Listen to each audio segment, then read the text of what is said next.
Hi guys, in this video I'm going to show you how I wash my containers for lotion and things like that. I use this method irrespective of if I'm reusing jars or if they're brand new. So for the lotion that I make for my personal use, I reuse my jars all the time because there's no need to use a new jar every single time that I make lotion for myself. So yeah, this method is going to show you how I wash my containers for my lotion.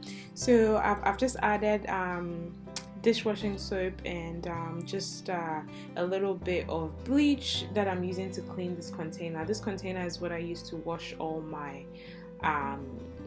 jars and bottles for lotion making, and that's strictly all I use it for. I don't use it for anything else besides that. It's important to have a separate container for doing that, unless you have a sink that's dedicated to just washing your jars and things like that for lotion making. I use the same thing for when I need to wash the containers that I use to make the lotion as well. So in here I'm going to add some warm water, and then I'm going to add some dishwashing soap. Any dishwashing soap you prefer will work fine. And then I'm going to add a little bit of bleach into there, and then I'm going to put my containers in and then add some just boiled hot water. I dilute the water because if it's too hot it can melt your containers unless you're using glass containers. So I dilute it so that it's a good temperature to be clean enough, but at the same time not too hot to melt it. So I just pour that in there and I just leave the containers in there and let it sit for about 15 to 20 minutes. So I fill it up with the water, the soapy water, and then I leave it in there for a little bit, just allowing it to clean up and do its thing basically. And if it's containers that I'm reusing, it just dissolves all the cream, the old cream that's in there and stuff, without me having to do much cleaning. So it's really good to just leave it in there and let it soak for a little bit.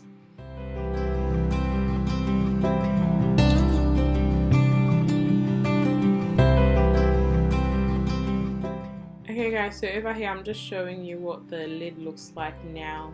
This is me I didn't do much cleaning to it. I basically just let it soak, and like all the old cream and stuff has come off it, as you can see. And it's the same for the jar as well. It doesn't have any extra creams or anything like that in there. So yeah, it does the job. If you guys have other methods that you've tried and used to sanitize containers and stuff like that, let me know in the comment section below so I can try it. I'm constantly learning, so I'm very willing to improve.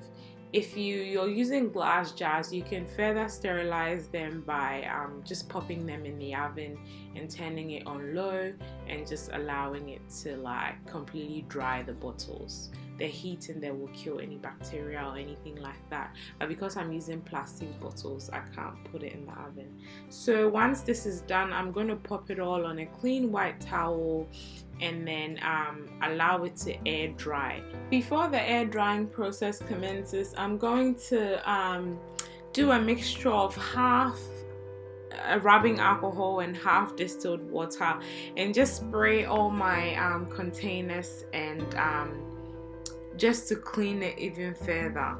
So I'm going to show you that in a second.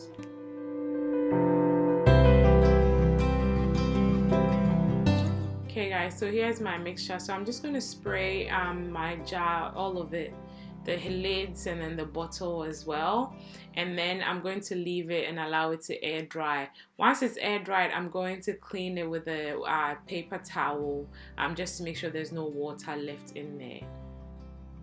And yeah, once your jars are completely dried, they're basically ready for use. I hope you guys have enjoyed this video. If you have, make sure you give it a thumbs up, subscribe if you haven't already, and turn on your notification bell.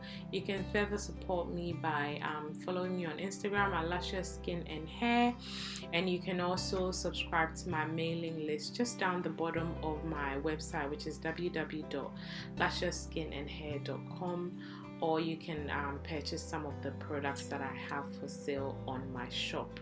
Thank you very much for watching. Take care guys. I'll see you in my next one. Bye.